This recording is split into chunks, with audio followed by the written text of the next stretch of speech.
Your Excellency, the President of the Republic of Kenya, Deputy President, and all protocols observed, dear delegates. Delegates, I'm also just one of you. I'm so impressed, highly impressed by the energy of the youth. The youth has so much energy, and I'm happy that our country has a future. Because when you have such vibrant youth, then you know that this country will be in safe hands. And the development of this country to the level of Singapore. Ladies and gentlemen, my late brother used to worry the president, and he used to worry us in the party when we were drafting our own manifestos, that how can we, if at independence in 1963-64, Singapore was exactly at the same level of development as Kenya. Singapore, in terms of income per capita, in terms of the NDP, in terms of GDP, and the development growth, we were exactly at the same level. And my brother used to ask that question. What did Singapore do to rise up to a level where their incomes are now 40 times, incomes per capita are now 40 times that of Kenya? We must think as Kenyans. Where did we go wrong? And where did Singapore go right? That they achieved that level.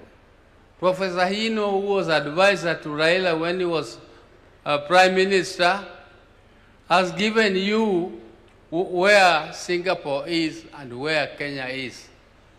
He has not told you why Kenya is there and Singapore is there. He only told you where Singapore is. And where Singapore is reachable. We can reach it if we do what Singapore did. First, we must deal with this animal called corruption. Corruption is very difficult to eliminate. It is very difficult. I've traveled all over the world, but I know it is possible to build a society which is non-tolerant to corruption. We can build a society which is completely non-tolerant to corruption. We need also to reduce government wastage. Wastage in government. We need to tighten our belts, those who are in government. Let us tighten our belts for the people, for the sake of the people of Kenya. And let us make sure that our young population is educated. Education is the only equalizer. And there is no shortcut to education. You have to educate young people who are trained in technical subjects so that you can attract investment. Government can only do infrastructure. Government cannot do development. Development is for the private sector. Government can only participate a little here and there. But for you to attract the private sector, you need to educate the young people. You are not going to import labor from elsewhere. The labor must come from us here. We have to get employment, and the employment is creatable. We can create it only if we educate our young people, and we also need to invest in research. People are talking about development, but they don't think that industry needs innovation. And industry cannot invest in innovation because it is too expensive. In every development plan, government should invest and support universities so that universities develop their capacities to do research, and research which is related to the industries, so that the industries can be innovative and therefore we become competitive in the international market. Kenya must be competitive. The world is moving so fast, and you cannot sleep and think that you only want to feed your people. Feeding your people is a responsibility of the government, making sure that people are fed. But the government will not do your farming for you. Government can only make your fertilizer cheaper, but farming must be done by us. Government must facilitate. For those who have lived as long as I have, I don't know how many of them here, they don't know how difficult it is to gather like this.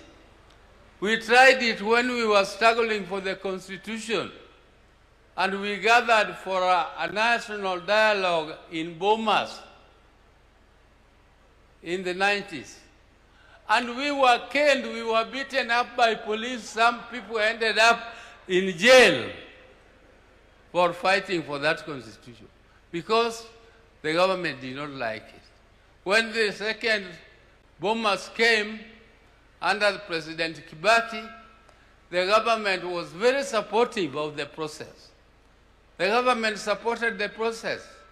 But during the end, when the government realized that some of the ideas which are coming out of national dialogue is not favorable, the government decided to scuttle it.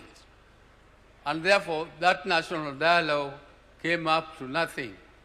That Bomas draft is still there, lying in the shelves, and it was produced by Kenyans.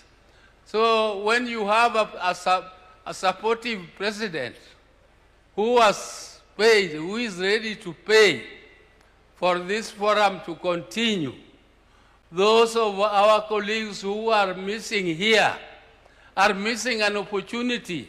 And an opportunity comes only but once, it never comes again. If you miss it, you will never find it again. Because you will not find another President Ruto. Maybe another president comes with some other ideas and we will not like the ideas. I like the experts here. They are very good. They are very, very good. But you can be so good if you don't have a supportive president. You can have good ideas, but they will lie in the shelves for good. So take this opportunity and make your ideas catapult into fruition, and let us make sure that this forum comes out with a good vision which will guide Kenya up to 2060. 2060. Some of us will not be there. But we are so happy that Kenyans are thinking about it, and I'm so happy. Thank you very much. And I want to thank you. Power is there, and power is supporting you. Asante sana. Thank Asante you. sana. Thank you very much. Thank you. Yeah. A round of applause for Powerman. Thank you very much, Mzee. Thank you very much. I think by way of winding up, I want one governor to speak on behalf of the governors